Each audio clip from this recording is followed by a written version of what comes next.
तो लोकसभा चुनाव के लिए रामपुर से प्रत्याशी बनाए गए घनश्याम सिंह लोधी 2 बार एमएलसी रहे हैं। वहीं रामपुर में बीते उपचुनाव में उन्होंने भाजपा के टिकट पर ही जीत हासिल की थी और सांसद बने थे।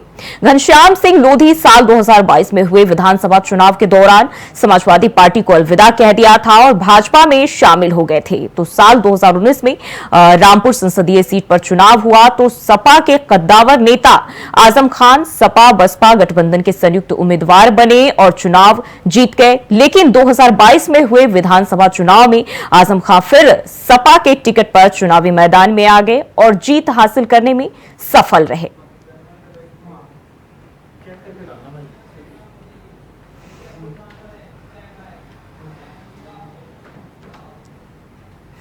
और हमारे साथ पूर्व सांसद घनश्याम सिंह लोधी जुड़े हुए हैं। बहुत बहुत स्वागत है सर आपका। जी नमस्कार जी। और सबसे पहले मैं आपके चुनावी दौर की बात करूंगी और चुनावी जो परिणाम है वो सामने आया है उसके बारे में जानना चाहूंगी। कैसा रहा सफर और इस दौरान जिस तरीके से तमाम कोशिशों के बाद भी जीत नहीं मिल पाई है, इसको किस नजरिए से देखते हैं आप? देखिए, आज का क्षण, आज का दिन, आज खुशियों का दिन है क्योंकि हमारे देश के प्रधानमंत्री माननीय मोदी जी आज तीसरी बार शपथ लेने जा रहे हैं जी। तो पहले तो सबसे पहले उन्हें बहुत बहुत हार्दिक शुभकामनाएं, बहुत बहुत बधाई, क्योंकि 10 वर्षों का जो कार्यकाल उनका रहा है जी, पूरे देश ने देखा है। आज फिर 5 वर्ष के लिए हमारे देश के प्रधानमंत्री बनने जा रहे हैं। समझता हूँ हमारा देश उन ऊंचाइयों को छुएगा जिन्हें हम भारतवासी उम्मीद करते हैं। तो इसके लिए तीसरी बार प्रधानमंत्री के जो बनने जा रहे हैं माननीय मोदी जी को हमारी तरफ से, हमारे देशवासियों की तरफ से, हमारे रामपुर वासियों की तरफ से बहुत बहुत बधाई और शुभकामनाएं।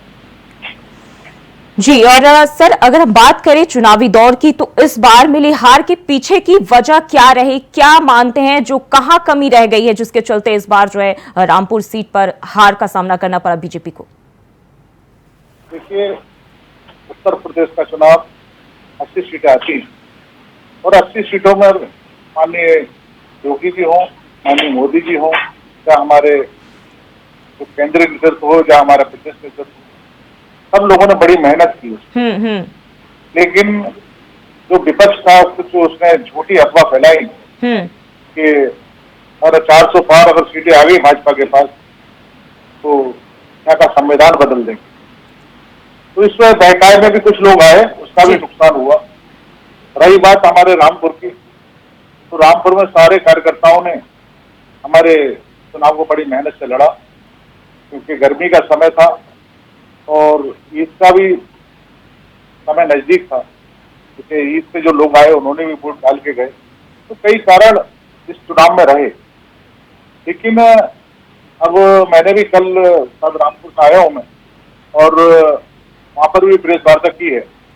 अब तो सुनने में आया है, जो मैंने समीक्षा की है, आज सारे लोग हैं हमारे पार्टी के जो जयचंद है ना, उनके बारे में पता चला है कि उन्होंने भी हमारे साथ करघात किया है।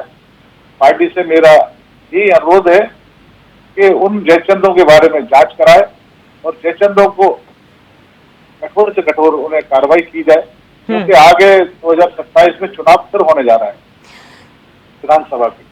अगर उनके खिलाफ और कार्रवाई नहीं हुई तो मैं समझता हूँ कि वो आगे भी नुकसान करते रहे।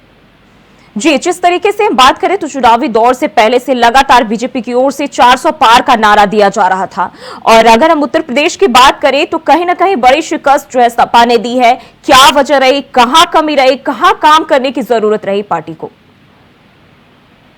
नहीं, मैंने बताया कहीं हमारे जो जयचंदों ने नुकसान पहुंचाया है, जो हमारी पार्टी के जो आस्तीनों के साथ छिपे हैं, पार्टी में रहकर पार्टी का फायदा उठाते हैं, पार्टी के पदों पर बैठे हैं, लेकिन काम दूसरों के लिए करते हैं।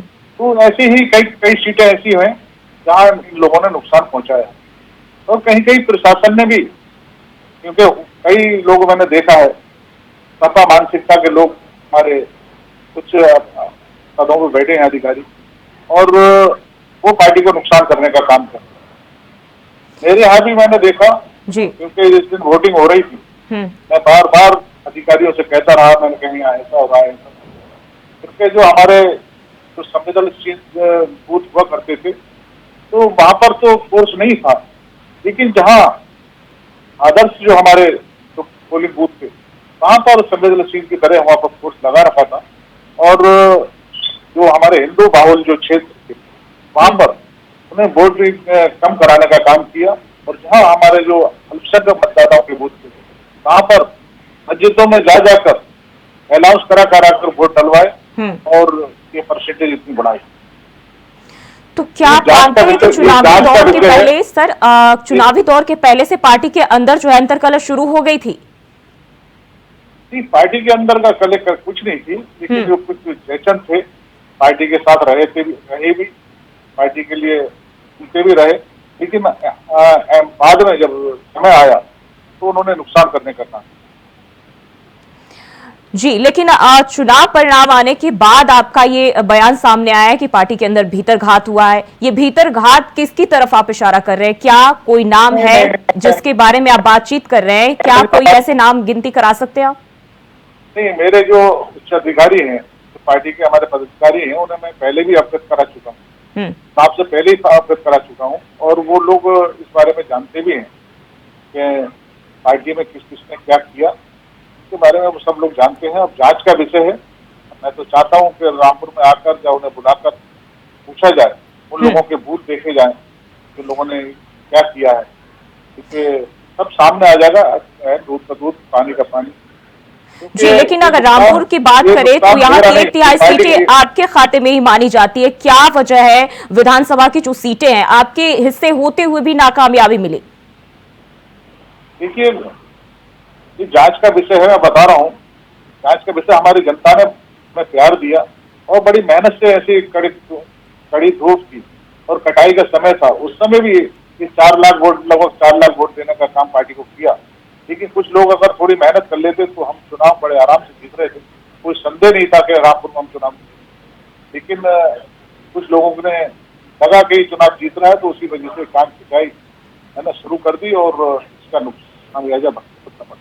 तो क्या ये आजम खान से दूरी बनने के बाद इस तरह के जो वाकये हैं वो सामने आने लगे? नहीं, आजम खान वो उनकी पार्टी का मामला उनका है, वो जाने। क्योंकि मैंने तो ये देखा कि उससे जो प्रत्याशी थे आजम खान के, जो लड़ रहे थे सपा से, तो बहुत सारे बूथों को उनके बचते तक नहीं लगे थे, क्योंकि कम समय में वो आए थे और ना प्रचार कर पाए।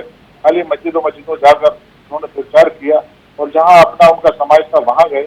लेकिन उसके बावजूद भी मैंने कई जगह देखा जहाँ मुस्लिम मतदाताओं के बूथ हैं, वहां पर प्रशासन ने ये करा कि बीएलओ का स्टॉल लगाकर वहाँ बैठा लगा और पर्ची देते रहे और वोट डालते रहे। तो ये एक साजिश के तहत मुझे चुनाव हराया गया है, क्योंकि यहाँ रामपुर की जनता ने जो मुझे प्यार दिया है तो मैं समझता हूँ ये काबिल है। क्योंकि तारीफ, क्योंकि रामपुर की जनता ने मुझे नहीं हराया, लेकिन मुझे लग रहा है कुछ जो साजिश करता है उन्होंने मुझे चुनाव। जी, लेकिन बात करें तो जिस तरीके से आप कह रहे हैं कि हमारे साथ भीतरघात हुआ है, तो उपचुनाव में फिर जीत कैसे मिली? उपचुनाव तो पहले उपचुनाव तो नजदीक मतलब नया था था। उपचुनाव में तो लोगों को लगा कि सब लोग लगे मेरे साथ, लेकिन जब मेरे काम किया तो लोगों को एहसास हुआ यार ये तो क्या है ना, पहले से पैदा हुई कि हमें नुकसान पहुंचा रहा है, हम ये ज्यादा काम कर रहा है, हम ऐसा ना कि हमारी दुकानें बंद हो जाए। तो उस चक्कर में थोड़ा लोगों को ये लगा निपटाना चाहिए, तो उसी आधार पर मेरे साथ ये नुकसान किया गया। मेरा नुकसान नहीं, ये पार्टी का नुकसान हुआ है। तो मैं चाहता हूँ पार्टी इसकी समीक्षा करे और जो जी जी, बहुत बहुत शुक्रिया आपका इंडिया वॉइस के साथ जुड़ने के लिए और बातचीत करने